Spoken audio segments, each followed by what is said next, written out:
again recording more than 200 new cases of coronavirus for the second consecutive day in a row now. 216 new cases being reported in Quebec today. That's on top of 205 cases reported yesterday, some of the highest figures in months. That means the province now has a 20.4 cases per million people ratio. Quebec's health authorities had previously said they'd hope to keep that number below 20 cases per million. A Saudi Arabian court issued a final ruling in the case of the 2018 killing of Saudi journalist Jamal Khashoggi today. 8 people have been sentenced to between 7 and 20 years in prison for his death. That information coming from the kingdom's state-run media today. Khashoggi was a critic of the Saudi government and was murdered at a Saudi consulate in Istanbul back in 2018 by what were later described as Saudi rogue agents. Doctors in Germany have taken Alexei Navalny out of a medically induced coma this morning. They say he is responsive. The Russian opposition leader was taken to hospital in Germany just days after falling ill during a flight to Moscow. German experts say tests show Navalny was poisoned with a Soviet-era nerve agent. And we're just seeing that the British Foreign Minister Dominic Raab is summoning the Russian ambassador to the UK to express concerns over the poisoning of Navalny, who was a Kremlin critic. Also today, there are reports another opposition figure in Belarus may have been kidnapped overnight. Maria Kolesnikova was one of 3 women leading that country's protest movement and was the last one still in Belarus. Chris Brown has more from Moscow. Belarusian media is reporting that Maria Kolesnikova and 2 of her staffers were stopped by masked men outside of a museum in Minsk and ushered into a van. No one has seen or heard from them in hours. Belarusian police say they didn't take her, but Lukashenko's security forces have been intensifying the pressure on protest leaders. Yesterday, as 100,000 people demonstrated in the streets of Minsk, men in masks and balaclavas chased down and beat dozens. More than 630 people were arrested. If Kolesnikova has been taken, it would represent a major escalation in the crisis and could prompt retaliation from Western nations, which thus far have been reluctant to intervene. Chris Brown, CBC News, Moscow. After leaving a path of destruction across southern Japan, Typhoon Haishin is now pummeling the east coast of South Korea. At least 1 person was killed this morning when high winds flipped over their car. Bruce Harrison reports from Seoul. Strong winds ripped through the streets of Busan, South Korea's second-largest city on the southeast coast. The storm flooded roads, toppled trees, and cut off power for hundreds as it passed the port city. Typhoon Haishin made landfall north several hours later in the coastal city of Ulsan, where tens of thousands lost power, passenger trains were halted, and subways and buses were slowed or suspended as a precaution. Hundreds of flights were canceled nationwide to wait out the storm. Haishin is the 5th typhoon to make landfall this year. Seoul National University professor Kim Jung-hoon says it's highly unusual. In normal state, what we normally have is that typhoon hitting only 1 or 2 times a year. So like really rare and abnormal.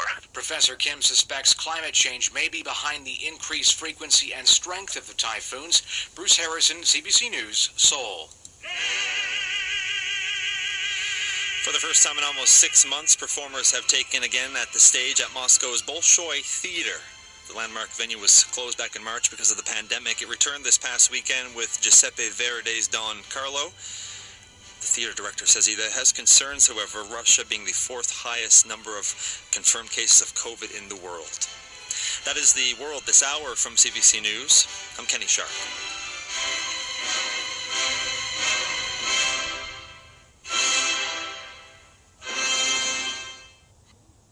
From CTV News at 12:43 p.m. today. Hello, I'm Akshay Tandon from the CTV Newsroom in Toronto. Here are the top stories we are tracking. Health experts are calling on the federal government to ramp up the battle against COVID-19 as cases rise across Canada. Meantime, teachers and parents are voicing their concerns as more students prepare to return to the classroom this week. The coroner has officially identified the 4 members of a family killed in Oshawa, Ontario. Chris Traynor and 3 of his children, Bradley, Adelaide, and Joseph, were gunned down in their own home on Friday. Russia's poisoned opposition leader is out of a medically induced coma. Alexei Navalny was flown to Germany after falling ill on a flight to Serbia in July, where doctors confirmed he was poisoned with a Novichok nerve agent. Several wildfires are burning out of control in California. A state of emergency is being declared in 5 counties, and people are being forced to flee their homes in what's shaping up to be one of the worst fire seasons on record.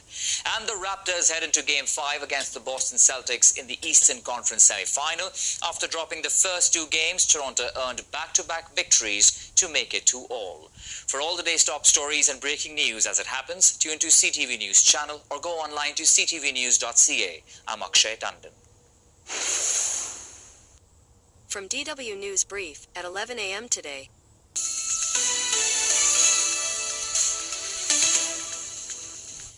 This is DW News, and these are our top stories. A Berlin hospital says that Russian opposition leader Alexei Navalny has been taken out of an induced coma.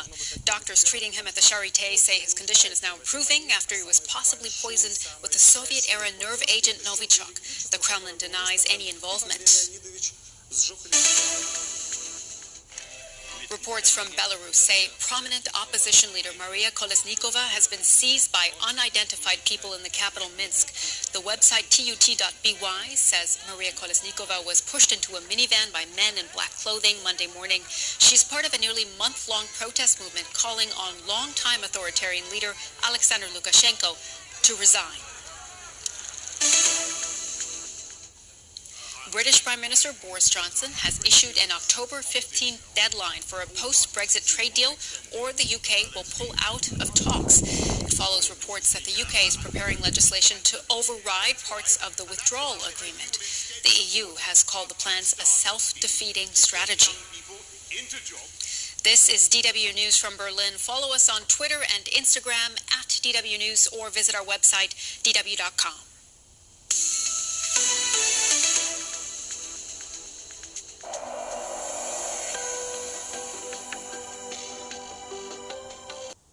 From Bloomberg First Word at 12:26 p.m. today. Let's check in now on the Bloomberg First Word News. Talking of US politics, Joe Biden holds a 10-point lead over President Trump. That's according to a new poll from CBS News. The poll also found that 4 out of 10 Democrats say that Biden isn't campaigning enough. The top issue for voters is still the economy. That's followed by healthcare, the coronavirus outbreak, and the recent protests. Authorities in Southern California have pinpointed the cause of a fire that has burned more than 7,000 acres. They say it was started by a pyrotechnic device used at a gender reveal party. The blaze is one of 23 major fires burning in the state. And India has become the world's new coronavirus epicenter, and it has surpassed Brazil as the second worst hit country. India reported more than 90,000 cases for the second day in a row. Unlike the US and Brazil, India's case growth is still accelerating.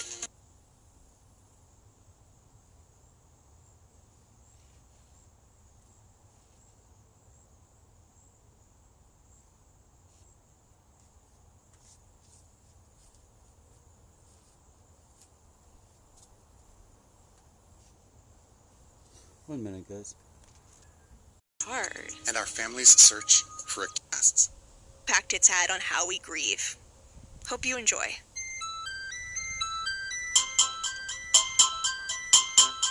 People are curious, and that's great. But there are some questions you just shouldn't ask. Or at least, not like that. I'm Harvinder Radva. I'm Elena Hudgens-Lyle. And this is Inappropriate Questions. Let's get inappropriate.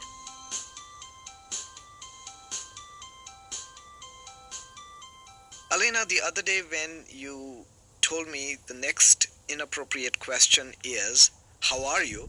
I was like, how could that be an inappropriate question? And then you clarified. This was about grief. Yeah, I've been really excited since the start of our show to do an episode about grief, because I think it's really hard to talk to people who are grieving. I mean, I myself lost my mom to lung cancer when I was 15, and something about having gone through a big loss made me think that when I meet other people who are grieving or who have lost someone, I'm going to know exactly what to say. But when I talk to friends who are grieving, I still don't know what to say and how to approach it. Yes, because I am always very uncomfortable when somebody shares his or her grief with me. And it is not because I don't care about them. Yeah. It is I'm always worried about offending them, saying something that may hurt them. And an example is that I have known you for a number of years, and I know that you have lost your mom. Mm-hmm. I have never, ever brought that subject up. I've always tried to skirt any reference that has come. So now that we are talking about it, do you feel comfortable talking about your mom? Yeah, I think I largely do. The uncomfortable thing for me, I think, is when I'm afraid I'm going to make the other person feel uncomfortable.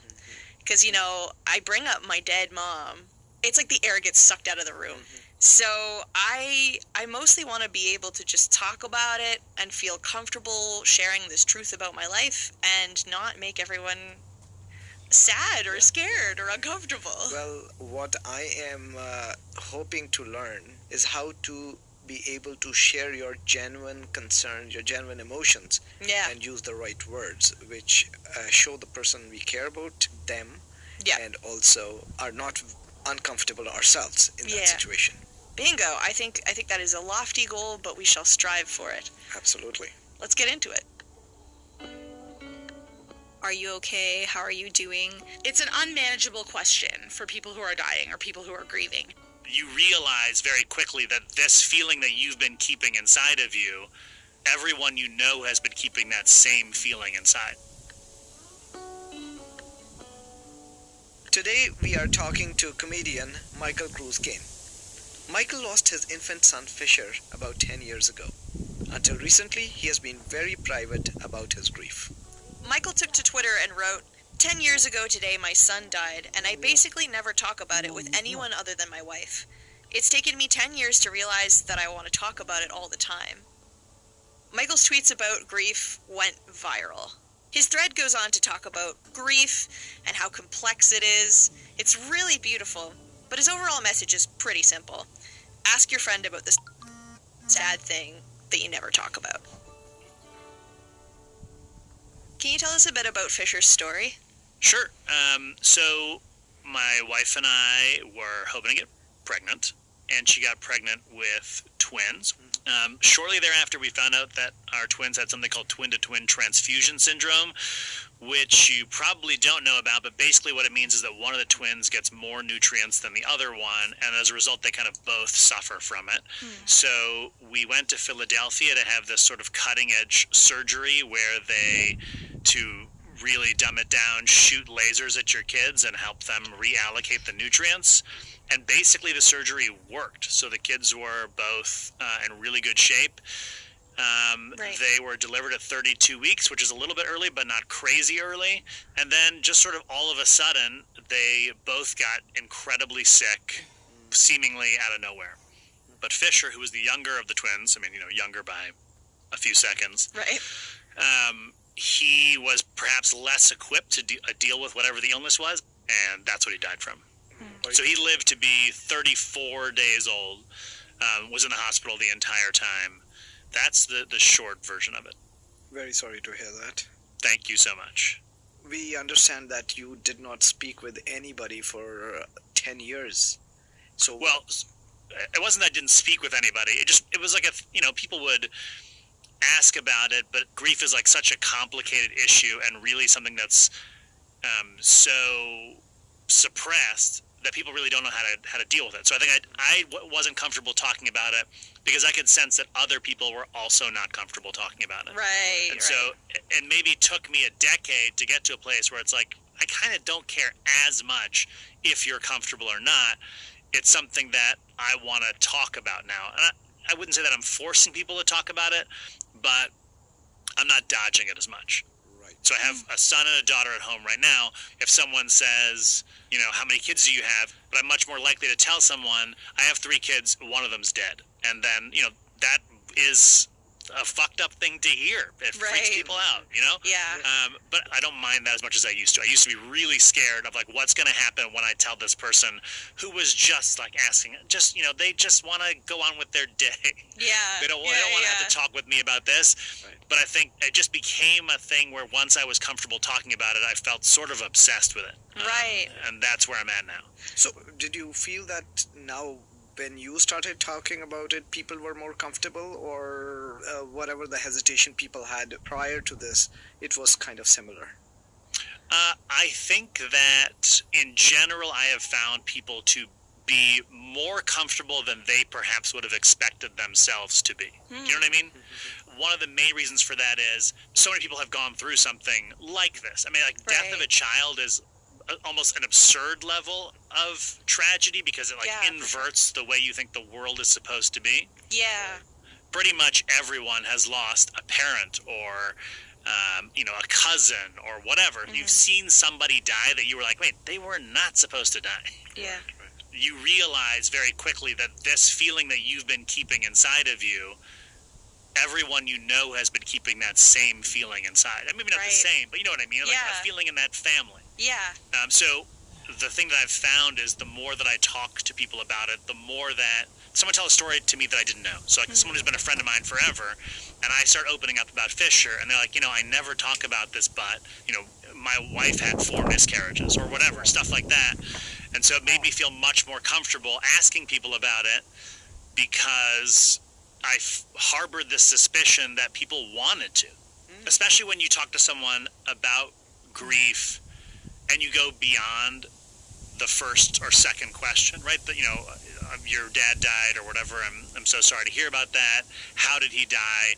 Man, that's brutal. And then the next thing is usually like, so do you guys want to get quesadillas? Or like what, like, it's like an abrupt shift back to normality. Right. And what I found is if you follow up with, tell me about your dad, that unlocks, you know, this whole chamber of a person who's like, oh my gosh, you know, my dad had this, whatever, this really funny thing about him, or my dad was a cheap bastard. There's a whole universe, like death, I'm stealing this from a play, but death ends a life but not a relationship, you know what I mean? So there's still like this, you're still having this relationship with your deceased other. Yeah. And it's ongoing, and I think there's a thing where people are like, you know, I don't want, the reason I never ask about it is I don't want to remind you of that thing. And for people who've gone through it, it's like, bro, I'm not forgetting it. Like, I'm never going to wake up and be like, oh, you know what? And also, my kid died. It's like, that's always playing. You know, that's one of the many parts of the orchestra or whatever that makes up the soundtrack of my life. What is that metaphor? I could track. I could follow. Thank you. It's very interesting what you said, because I have found myself in situations and I am just dumbfounded. I have no idea what is going to be the next question or what am I going to say to that person. And I'm just quiet, and it's so uncomfortable for everybody. Right. Yeah, that like 40-second awkward silence. Yeah. And waiting for something else to happen so we can talk about it. For the quesadilla invite. And then when do you walk exactly. I don't want to give the impression that I'm like, you simply must ask another question about it, because it's really not that. And it's all to your level of comfort. I think it's more that a lot of people are holding something in them that they would love to get out, that they would love to be like, I want you to meet my dad, even though he's dead. I want you to know who that was, because you're my friend, and that's a very important person in my life. And when you give them that opportunity, I have really seen them like light up, like the joy that it brings to them to connect other people to their deceased relatives or friends or whatever. It's really rewarding and humbling and honoring to be able to be in the presence of that. It's cool. I like it. So it's cathartic to talk about. Harv, that's the word I should have said. Yes, it's cathartic. Is there a way to edit this so I say it? In my experience, I lost my mom in my teens, and I just want to be able to talk casually about it. I kind of want to be able to be like, hi, I, took some clothes from a dead mom's closet today, # privileges of a dead parent, I don't know, and have someone be like, not, like, maybe laugh at that, or just be like, oh, that's cool. Like, people are like, oh, And you're like, I didn't mean to punch you in the gut. I just want to tell you the truth about my life. Elena, just going a little bit on tangent, why would you tell anybody that this particular piece of clothing belongs to your dead mom as opposed to your mom? Oh, I mean, good question. I guess I just don't want to lie. I guess I want to be honest about my circumstance. Or like sometimes, I don't know if you've had this, Michael, if you talk about maybe your kids, and then someone, they make these assumptions that someone is still in your life, and then you have to be like, actually, no. Yeah, oh, totally. I mean, I remember when my son died, you know, like months after that, I sort of was like in a cave with my wife, basically, where we didn't really see people except for very close friends and family. And then, you know, I was still doing comedy at that time, and I remember one of my close friends coming up to me, and a bunch of people knew that I had twins, coming up to me and being like, hey man, I can't wait to come by and meet the twins, and just having to put my arm around him and be like, bro, I don't want to tell you this, but one of them died. And then the two of us walking directly into rehearsal and being like, I'm so sorry I said that to you. Oh my gosh. Like just a guy trying to be nice. Yeah. Or like eventually having that guy come over to my house and having it be like, well, here's one, where's the other one? Oh my gosh. You know, at some point, people are going to find out. So for me, it's like, if there's a time to drop this early, I'd rather do that now than have these people ask a bunch of questions about the twins and be like, you know, things are going really great, actually, or whatever, and have them find out eventually. Yeah. It's difficult to broach it, but almost mean to withhold it. Right. How are you? Did you get asked that, or questions similar to that? The thing that was most common, and I wouldn't want anyone who had ever asked me this question to be like, oh my God, what have I done? But I would say the most common thing would be stuff like, how are you doing and what can I do to help? Like those are very benign, pleasant, nice, good questions. But when you're in that mode, you're not really at a place to like delegate responsibilities, or like the question was one that I didn't know how to answer, and almost asking me the question made me feel like, I don't fucking, I gotta respond to this email now. I guess bring some gift cards to iTunes. I don't know. But for me, it was more like, this is a time when I'm fielding a bunch of stuff, and I don't want the homework of you asking me to respond to your email. Right. Or to, you know, for me to think of the scheduling to make sure that it, you know, just that kind of stuff I think was a little bit onerous. But again, I don't hold that against anybody. And, you know, I don't think the internet would agree with me in most cases, but intent is like 95% of the whole thing. It's just like, are you trying to make me feel bad? If no, we're good. Right, exactly. What is the right question at that time? That's tough. What is the right question? Or I should the have prepared appropriate this hard. question. Yeah. Because we need to stick to our brand. Branding. I guess it's like, how are you doing? But it's really like, if the question is a little more active, then it feels less like something you're doing in a way that's obligatory. Or if you follow up, then there's a sense that like, oh, I actually do want to know about this. That's when I feel able to engage and like unload some of the stuff that I've been feeling. Right. You know what I mean? Knowing that the person I'm talking to is comfortable with me getting into whatever part of this I want to get into without recoiling. And I think that's very hard for people, because my instinct in most of those circumstances is to deflect, probably, to like make a joke, which is fine and good also.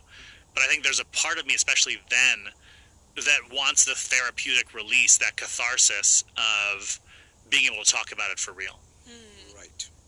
In your Twitter thread, you talk about how complicated grief can be. You call it a galaxy of emotions. And in particular, I found it interesting how you talked about how parts of grief were funny. I think that would surprise a lot of people. What parts of grief were funny for you? I mean, there are a bunch of moments where, even the day that he really got sick, until maybe like 3 or 4 days after he died, at least part of that would include some of the times I've laughed harder than like at any other time in my entire life, just because you're so in the gallows, like anything peeking through feels so absurd. I remember there were things like where the place that did the funeral that ended up cremating our son, they had at the bottom of the receipt there, it said, "Thank you, come again," which was just an insane thing to write. Yeah, That's just same. absurd. I mean, probably the darkest thing that I remember really being funny then to me was that one of the doctors gave a onesie to my surviving son, and I was opening it in the car with my brother and sister, and they were like, "What do you think this onesie is going to be?"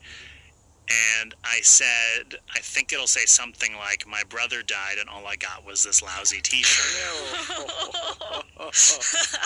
I just remember cackling for 10 minutes at how funny we all found that, just because, I don't know. So there are moments like that are so funny, and part of what I have wanted is to just be able to talk about that stuff with people, because I think the only thing that we're sort of permitted publicly is this complete and total surrender to the sadness, and you should have that, and you should have that for as long as you need to have it. I'm not trying to rush anybody out of it.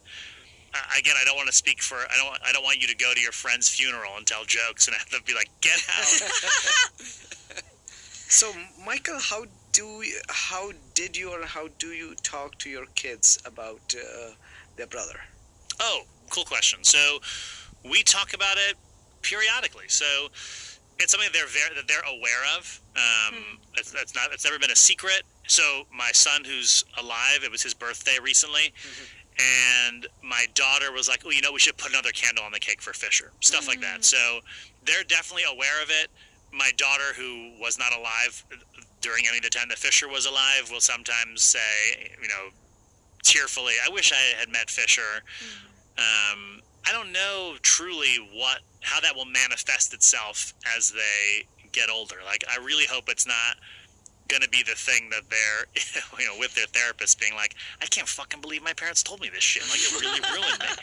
But I don't know. We didn't know what else to do, so that's what we did. We told them about it.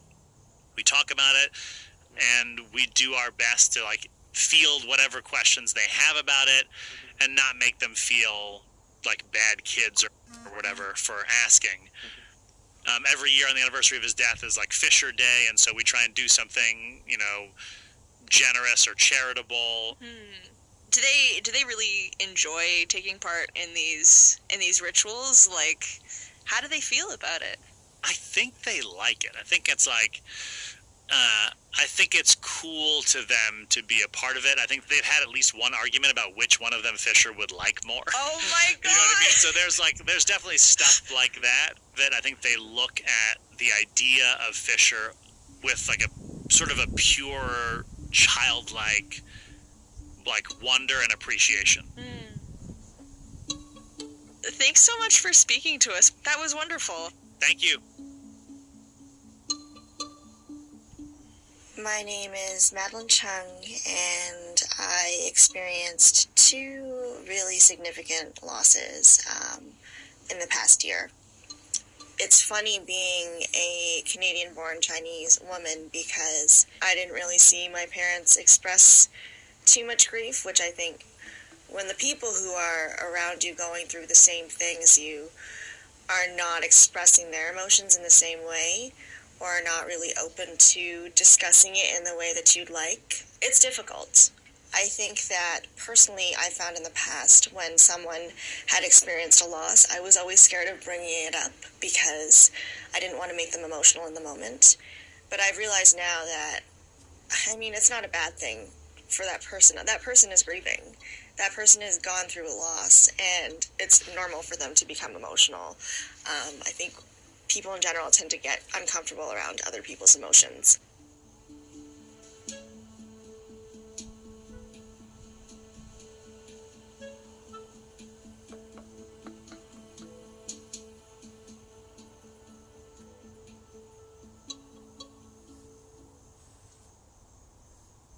Hey listeners, if you like Inappropriate Questions, you might also like She's All Fat, the podcast for fat positivity, radical self-love, and chill vibes only.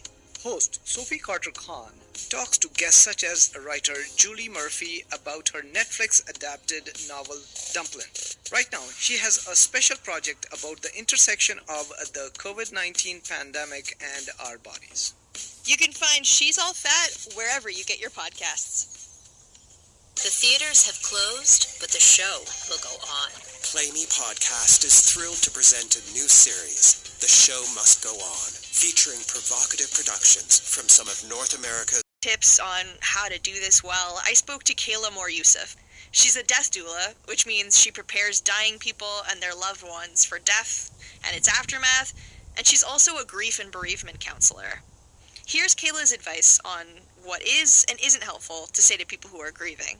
While we are compassionate and we try, we have the best of intentions as a society, we are not educated, we are not equipped, and we do not actually handle it well. Right. Grief. We say the wrong things.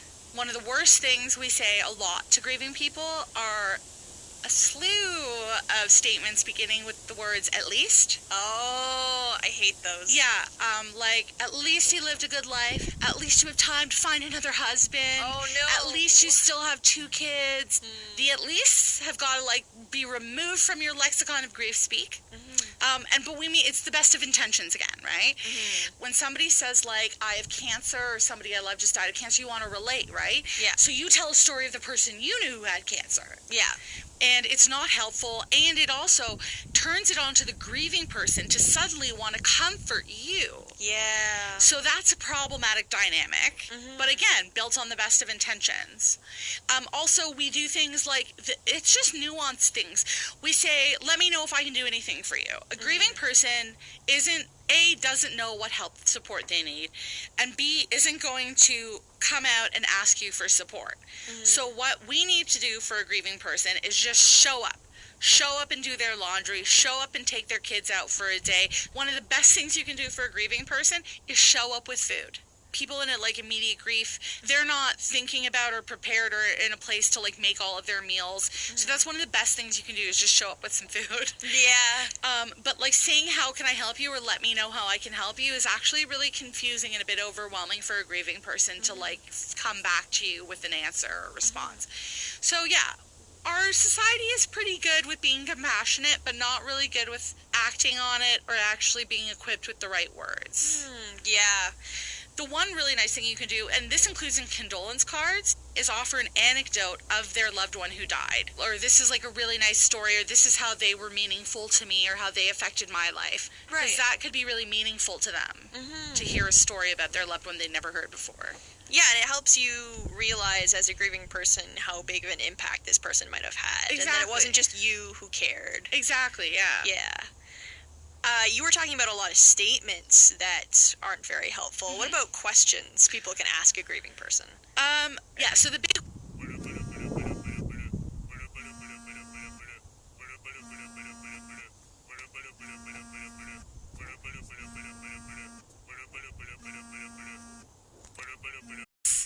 As you can imagine, that's a bit of a slap in the face. It sounds really patronizing. You know that when you're in a bad mood and somebody says, how are you want to punch them in the face. And on the flip side, it also applies to people who are dying. If I found out I was dying and somebody asked me, how are you? It's an unmanageable question for people who are dying or people who are grieving. How are you? And the really cool thing about it is you just have to add one word to that question to make it manageable. How are you today? Or how are you managing today?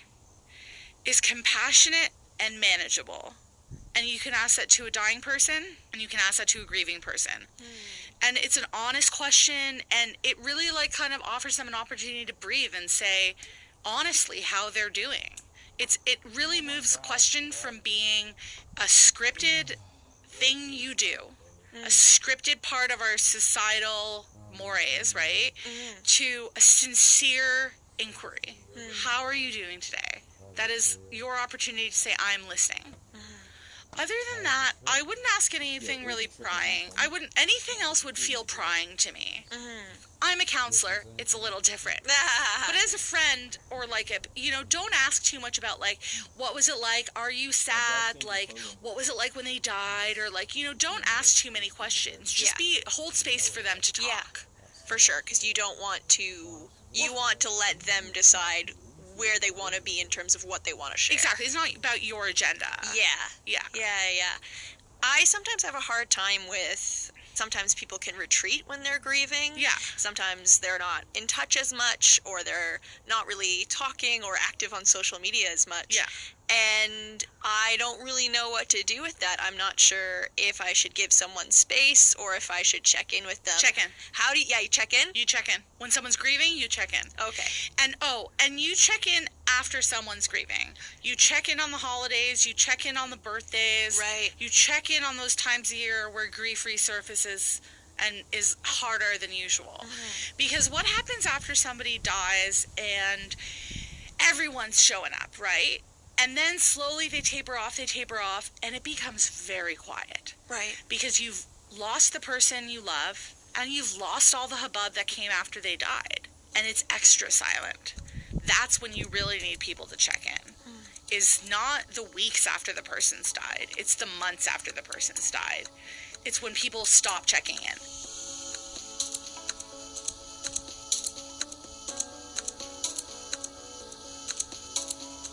I'm Mackenzie Willis. Within this past year, I lost my mother-in-law, who I was living with my first day back from taking bereavement leave. People coming up to me and, like, being like, how are you? And wanting to tell me stories about, like their trauma and their grief. And I had a friend who saw me for the first time since I had been back. She's like, hey, how are you doing? What am I asking? Like, that's the stupidest question ever. You're terrible. You're horrible. Why would you be okay? And it was just the best thing, just this moment of solidarity and just being understood and being seen. Like, it was amazing. I loved it.